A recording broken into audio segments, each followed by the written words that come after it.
ons begin deur dan saam te sing lied 169, daarvan die eerste vers.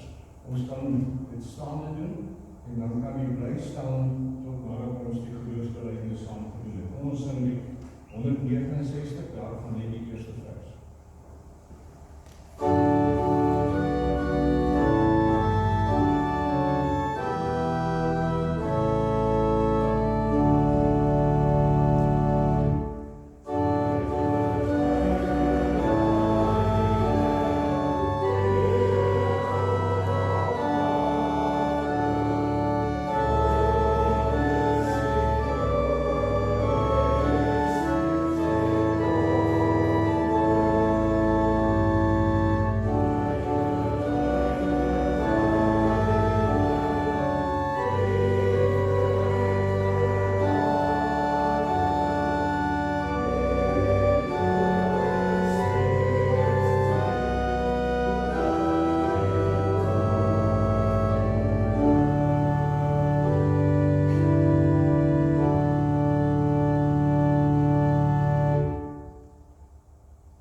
Ons hulp is in die naam van die Here, wat die hemel en die aarde geskape het en wat getrou bly tot in ewigheid. Geliefde broeders en susters, genade vir julle en vrede van God die Vader en ons Here Jesus Christus deur die kragtige werking van die Heilige Gees. Amen. Kom ons sing dan saam die eerste vers van Psalm 33, die tweede berijming. Sing juigend, sing 'n nuwe loflied, besing opnuut die Heer se naam.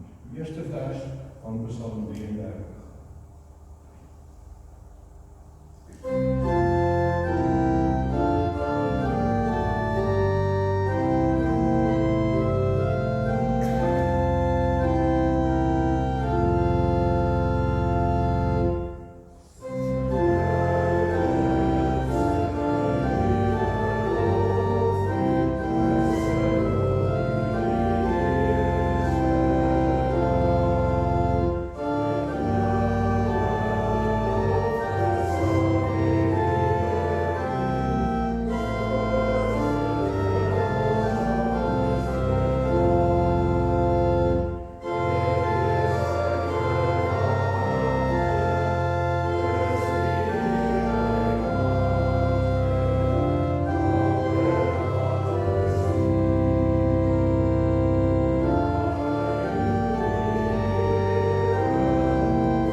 Die skepper van hemel en aarde, en in Jesus Christus, sy eniggebore Seun, ons Here, wat ontvang is van die Heilige Gees, gebore uit die Maagd Maria, wat gelei het onder Pontius Pilatus, gekruisig is, gesterf het en begrawe is, en wat die angste van die hel tot in die dood deurstaan het, wat op die derde dag opgestaan het in die dood, opgevaar het na die hemel, en sit aan die regterhand van God die Almagtige Vader, waarvandaan hy sal kom om die lewendes en die dooies te oordeel.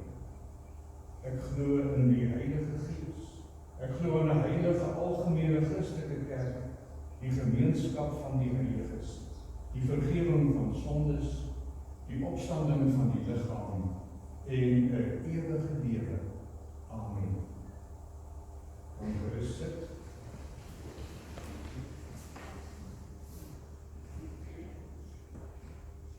Kom ons luister nou ook na die wet van die Here, soos wat ons dit kry in Exodus 20.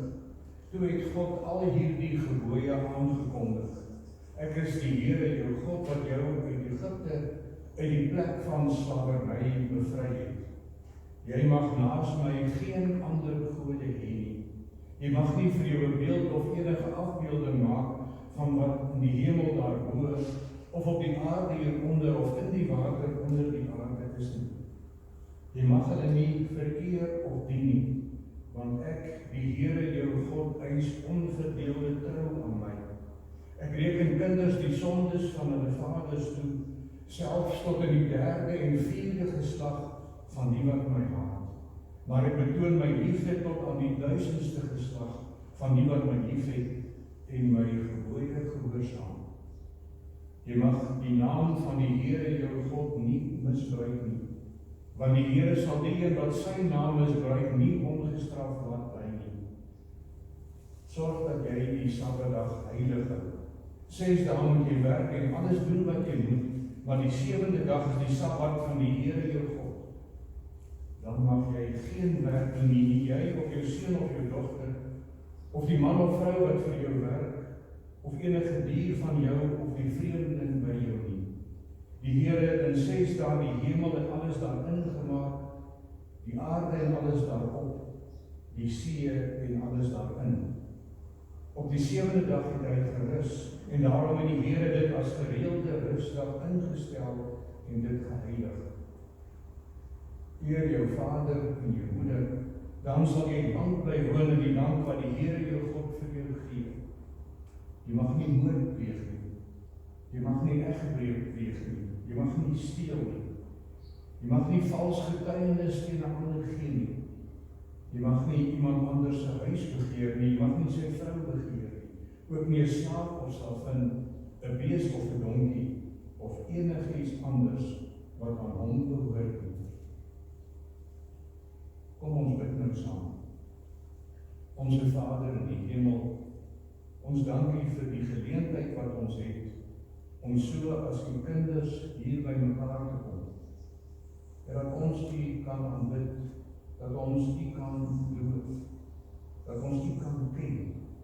Dit is alles besondere genade wat ons ontvang.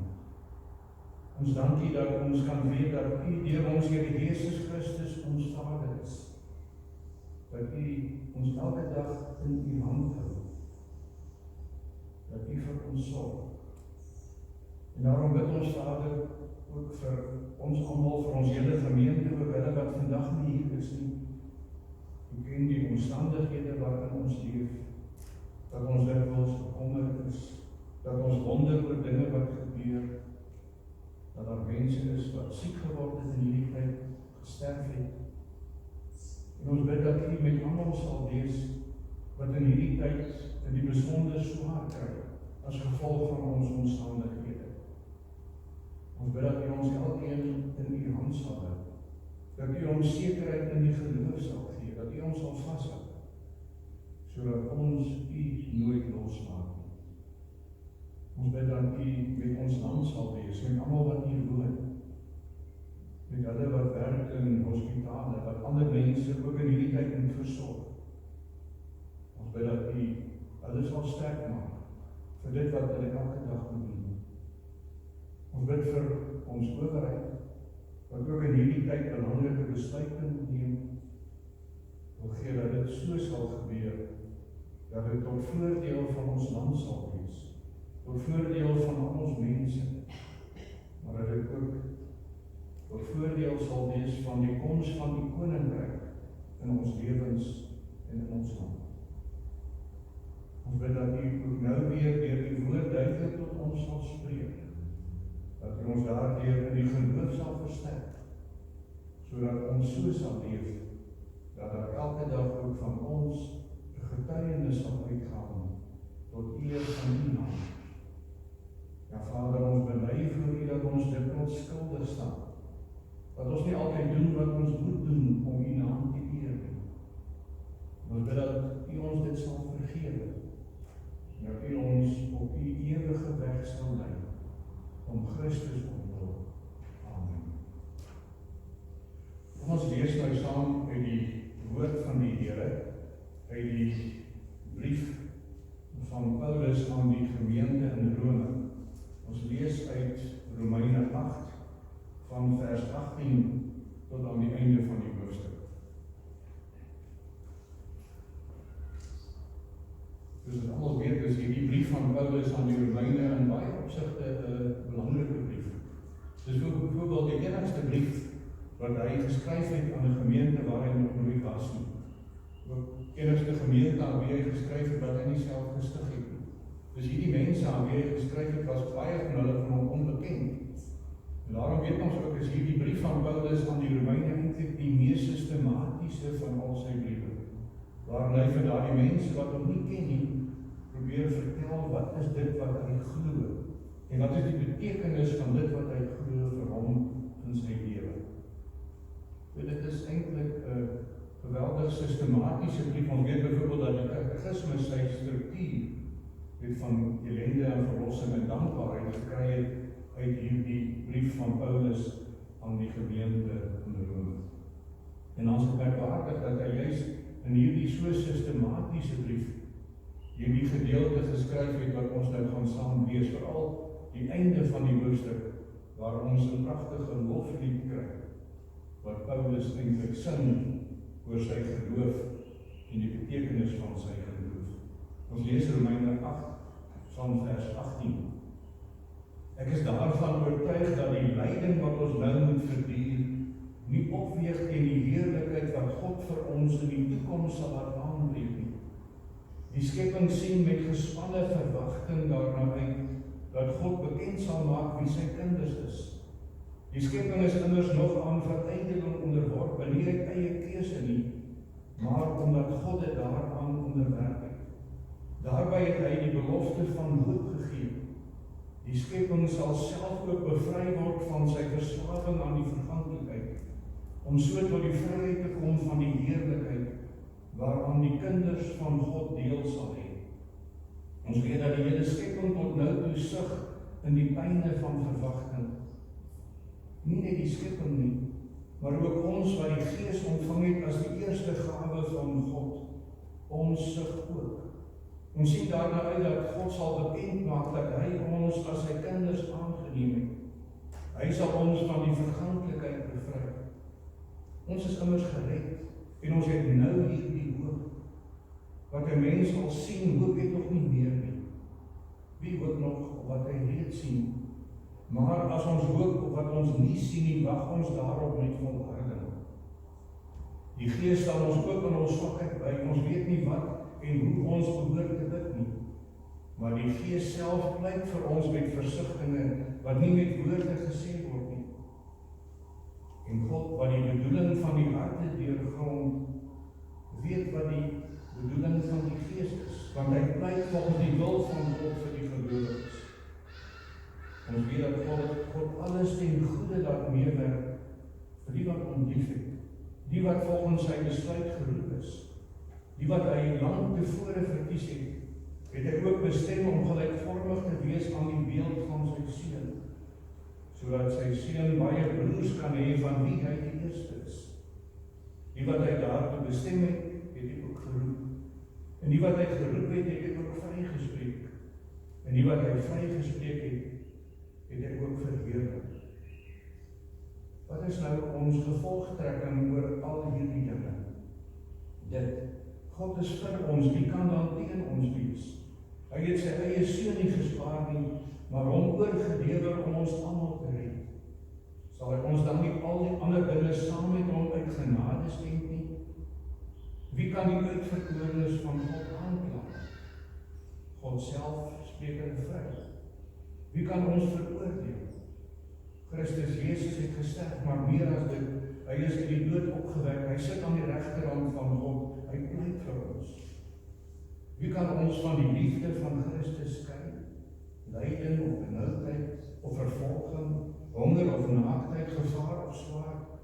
Daar staan immers geskrywe, dit is oor U, dat die dood ons dag vir dag bedreig, dat ons so slagskape behandel word. Maar in al hierdie dinge is ons meer as oorwinnaars deur hom wat vir ons liefhet.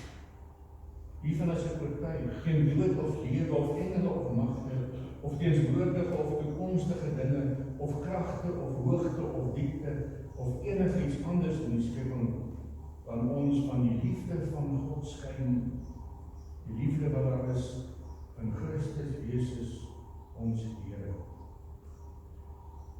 In die besonder, broeders en susters, wat hierdie loflied saamgevat word in die woorde van vers 37.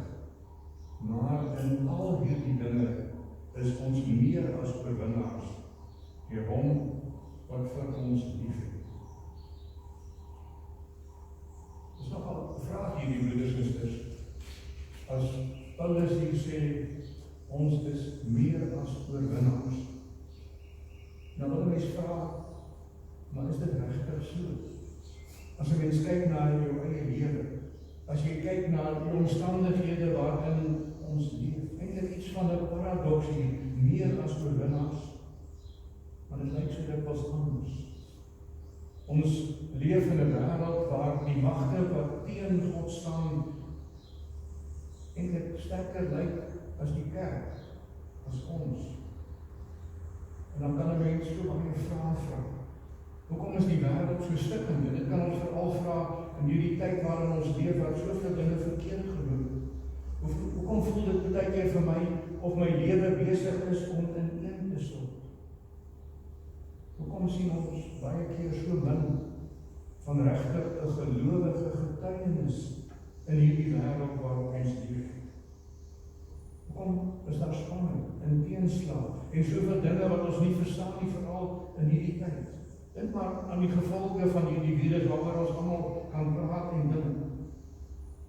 Hoe die wêreldwye ekonomie ook in ons eie land geknou is. Hoe dit mense in ons eie gemeente getref het, hoe mense siek geword het. Hoe mense dierbaar is aan die dood afgestaan en hulle werk verloor. Ons almal het hierdie inperking ook op verskillende maniere beleef, wat ons so dikwels nie ons dierbaares kon sien. Ons het elkeen ons eie storie kan vertel oor hoe ons hierdie dinge beleef het. En dan moet mens vra, hoekom lyk dit dan baie keer of die kerk eerder verloor as dat die kerk die oorwinning haal? Vir 'n lang tyd kon ons nie elke Sondag hier by mekaar kom om die dag te vier waarop ons Here Jesus uit die dood opgestaan het. Selfs nou is ons eintlik maar 'n handjievol. Baie kan nie kom nie. Staan hier baie alleen by die huis. Kyk later na die diens op YouTube. Maar is eensaam. Deur hierdie dinge word ons ook as gelowiges diep getref. En soms in hierdie tyd moet ons die dinge maar op ons eie verwerk. Heeltemal alleen. Sonder ondersteuning van jou familie baie keer of van medegelowiges hier in die gemeente. En dan vra mense baie keer, maar hoe gaan ons dinge weer optel? Hoe gaan die dinge weer op 'n manier kan regkom? Hoe gaan mense wat platgeslaan is in hierdie tyd weer krag kry om op te staan? Dus teen hierdie agtergrond, wat ons dan kan kyk na hierdie loflied wat Paulus skryf. 'n Loflied oor die oorwinning wat ons deel geword het in ons Here Jesus Christus. Aan die einde van die diens gaan ons daai 2 verse sing van die een skrifbereiding wat ek net gekies het, wat eintlik 'n bereiding is van hierdie loflied. En die opskrif in ons psalm agter staan daarby Paastriomf. Paastriomf wat praat van die oorwinning. Die oorwinning wat ons Here Jesus Christus behaal het. Die oorwinning waarin ons as God se kinders deel het. En ons gaan na hierdie boodskap van hierdie oorwinning kyk uit 3 hoeke. Die eerste is, hoe lyk hierdie wêreld waarin ons leef? Tweedens, wat is dan hierdie boodskap van die oorwinning in Christus presies? En derdens, wat sê dit vir elkeen van ons vir ons lewe van elke dag? Hoe lyk hierdie wêreld? Ja, ek dink ons sal almal sê, broeders en susters, hy lyk heeltemal anders as wat dit 'n jaar gelede was. Maar so baie dinge so ingrypend verander. In die wêreld waarin Paulus hierdie brief geskryf het, was ook 'n wêreld wat in baie opsigte deur mekaar was. 'n Wêreld waarin gelowiges dikwels op 'n wrede wyse vervolg is. En dan skryf Paulus hierdie brief aan daardie gemeente in Rome, die soos ek gesê het, gemeente waar hy nog nooit was nie. Aan die begin van die brief sê hy vir hulle dat hy wou hulle al dikwels besoek, maar hy is telkens verhinder. En omdat hy nie kon kom nie, skryf hy dan hierdie brief om vir hulle mooi te verduidelik, wat is dit wat hy glo. Hy begin dan, nadat hy hulle gegroet het aan die begin tot die vers hoofstuk 3, om te praat oor die ellende wat daar was in hulle tyd en in ons tyd. Dan van hoofstuk 3 vers 21 tot die einde van hoofstuk 5 praat hy oor die verlossing, oor die vryspraak vir daardie mense wat in Christus glo. En dan praat hy oor wat daardie boodskap beteken vir hulle wat aan Christus behoort. Hoofstuk 6 tot hoofstuk 8. Hy sê vir daardie gemeente dat hulle vry is van die sonde, omdat hulle in Christus glo. Dat hulle vry is van die sonde om vir God te leef. En dis die boodskap, kan ons sê van hierdie brief, tot voor die gedeelte wat ons nou saam gelees het.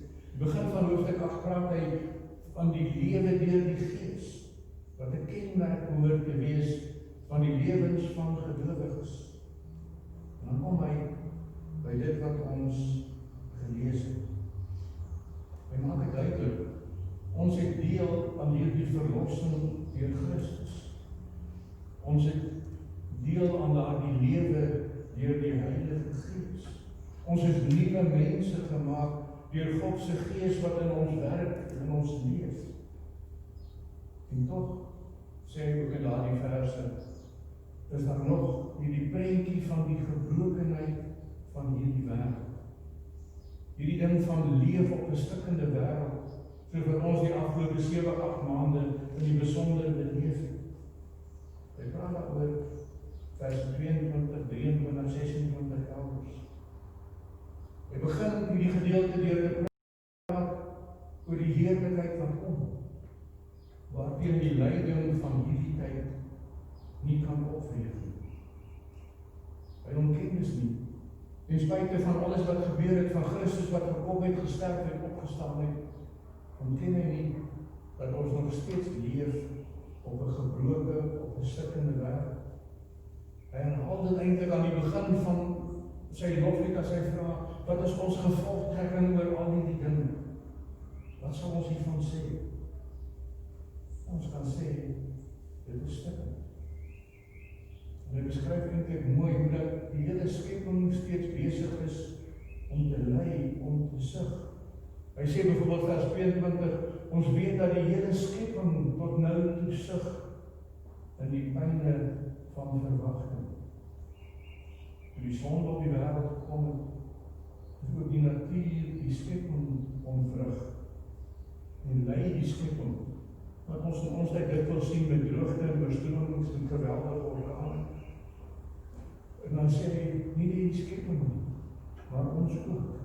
Ons wat die Gees ontvang het as eerste gawe van God, ons sug ook, ons kry ook swaar. Ons beleef die dinge soms ernstig. En dan sê hy, daar hou dit nie op nie. Want hy sê, die Gees staan ons in ons swakheid by. Ons weet nie wat ons moet bid nie. Hy sê, maar die Gees pleit vir ons met versigtinge wat nie woorde gesê word nie. Ja, die lyding wat ons nou verduur, vers 18, die skepping wat wêreld wat stikkend is, gelowiges wat sug, daaroor sal ons inderdaad baie kan sê. Hoe dikwels, broeders en susters, ervaar ons die gebrokenheid in ons eie lewe. En vers 28 sê dat alle dinge vir ons ten goeie meewerk, en dit klink so maklik. En tog het ons baie keer baie seer in ons lewe, baie hartseer. Daardie ten goeie meewerk klink partykeer soos 'n kliseë, wat jy nie vir iemand kan sê wat swaar kry nie. Klink te goed ook. En selfs in die loflied kom Paulus terug na daardie swaarheid, na die gebrokenheid. Hy noem dit die dinge vervolging van lyding, gevaar. Dinge wat dikwels deel is van ons lewe.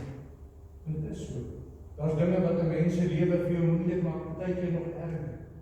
Ons kan elkeen dit op ons eie manier invul, ons eie hartseer, ons eie verlange, ons eie siekte, ons eie vrese en kommer.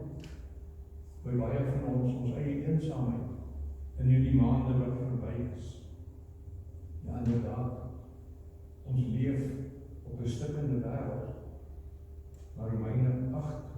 ons sê, dat daar die stikkende wêreld nie die laaste woord het nie, daar is meer as dit. Ons moet daarby kan verby kyk, en daarna kyk ons dan in die tweede plek juis na hierdie oorwinning wat gekom het in Christus. Dis die besondere boodskap van daardie loflied van Romeine 8 vers 31 tot 39, bekende woorde. Hy begin in vers 31 om dit in perspektief te stel. Wat is nou ons gevolgtrekking oor al hierdie dinge? Dink die ou vertaling het gesê, wat sal ons van al hierdie dinge sê?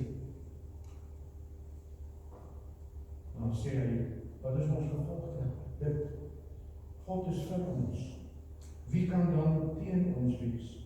En dit is so, kan mens voel of daar baie dinge in jou lewe teen jou is. Maar hy stel het in perspektief, is anders. Hoekom is dit anders?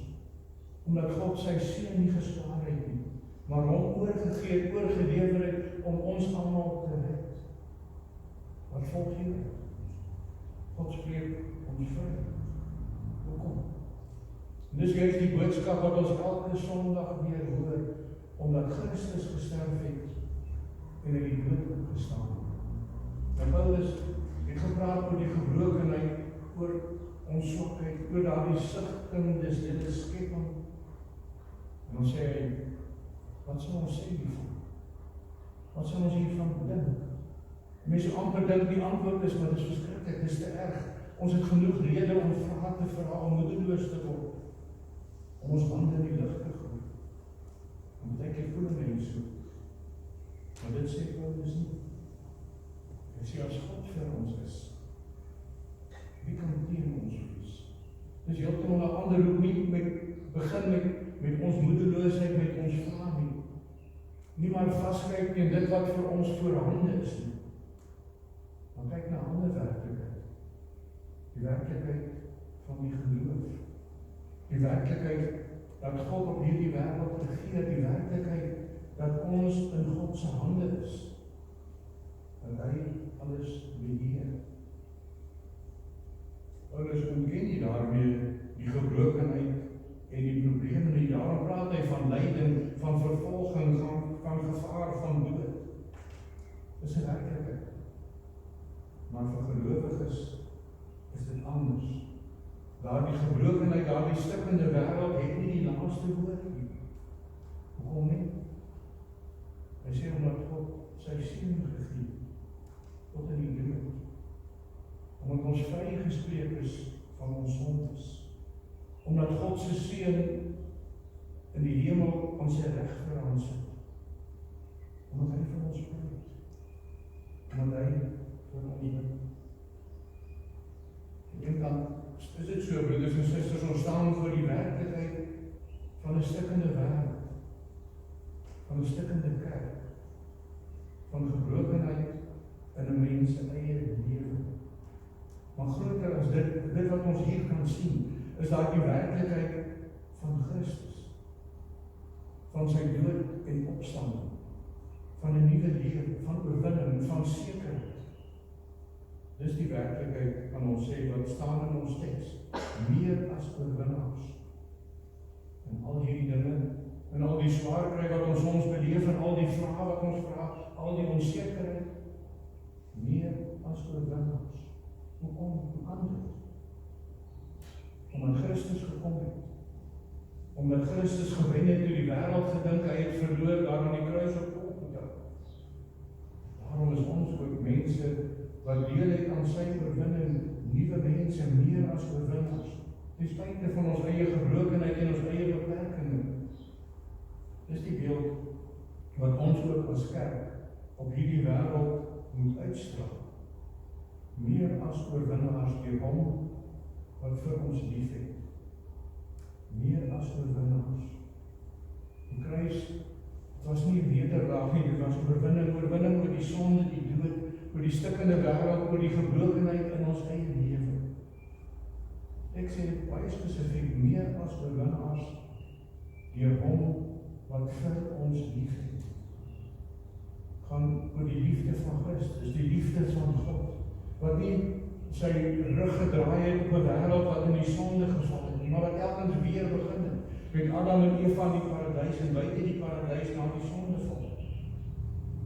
met Abraham, met David, wat hy nie met ons aangevang nie, by Christus, in die volheid van die tyd, telkens weer begin. Christus het gekom, omdat hy ons lief het. Hy het gedoen wat ons nie kan doen. En dis telkens weer die boodskap van die evangelie, wat ons hoor, broeders en susters, meer as oorwinnaars, deur hom, wat vir ons lief is.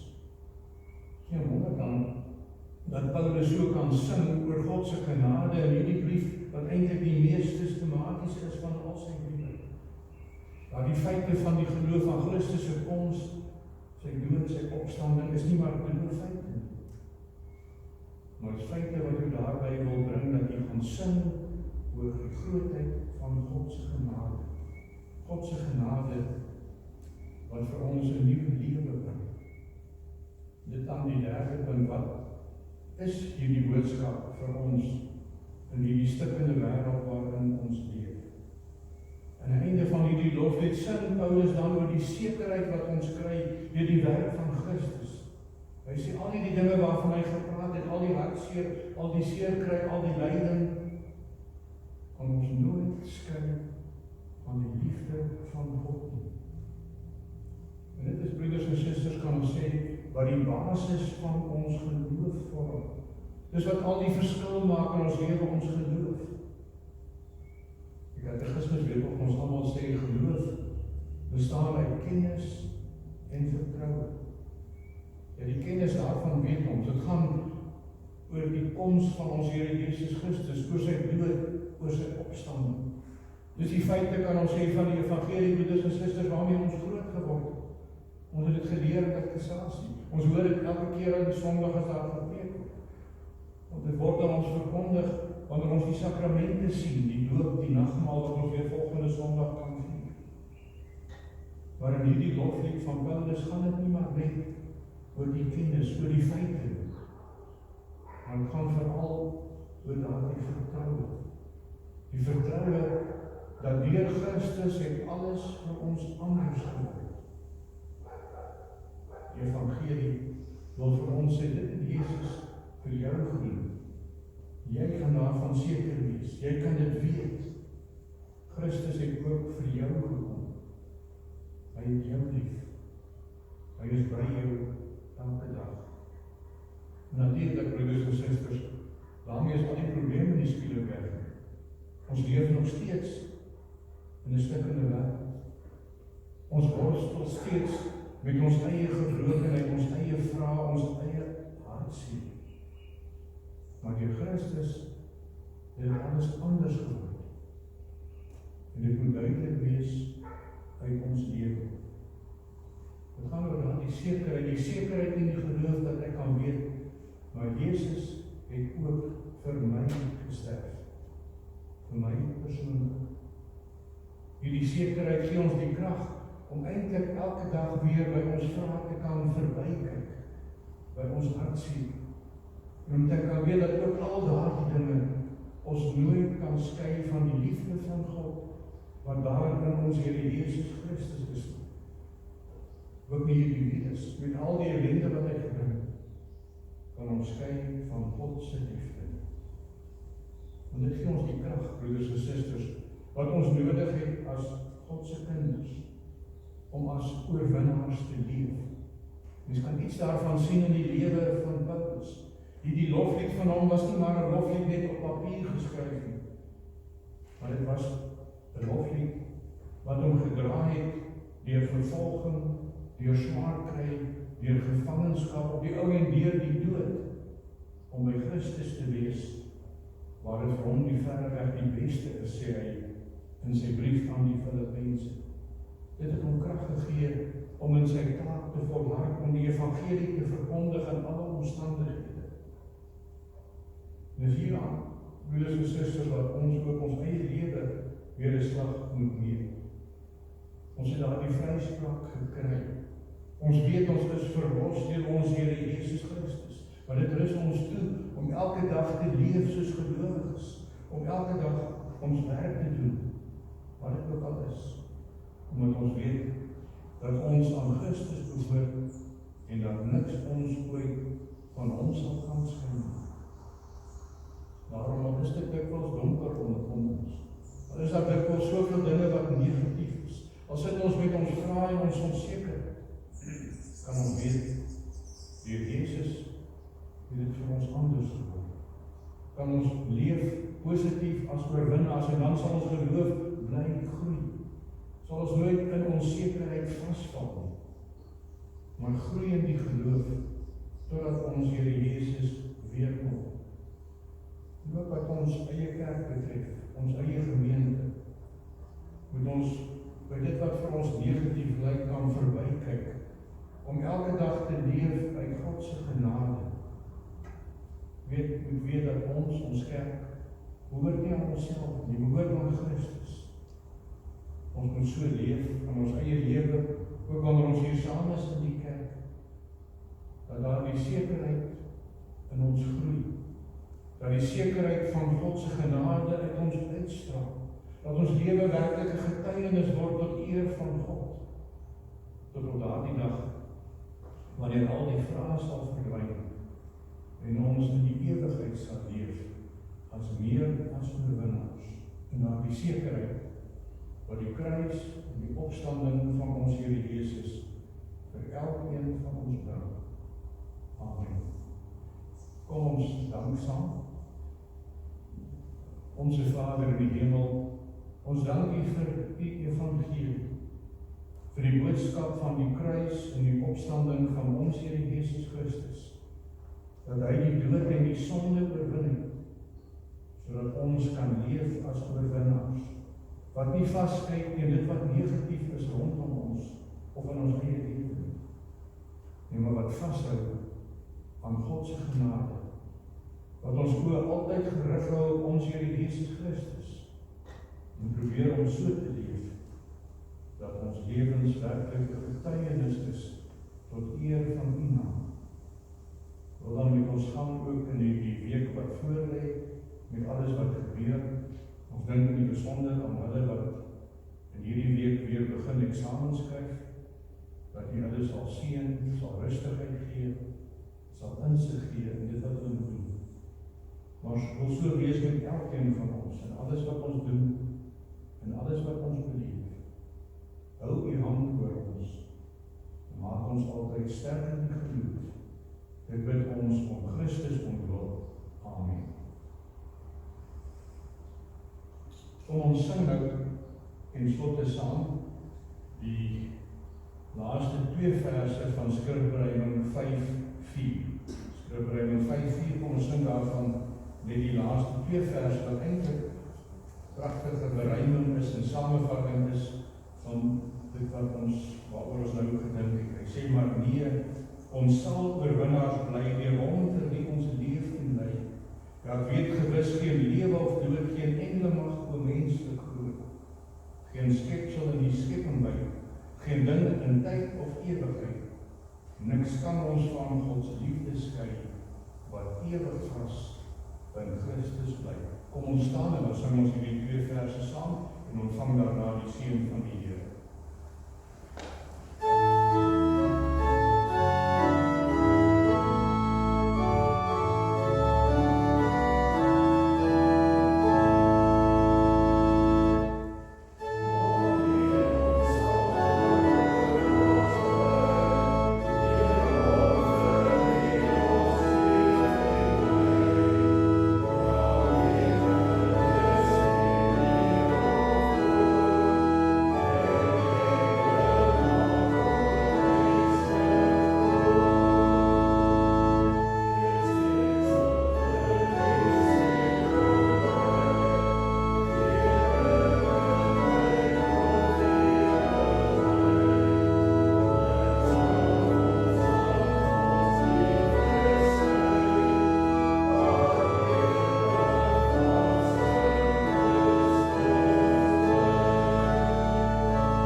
En die gemeenskap van die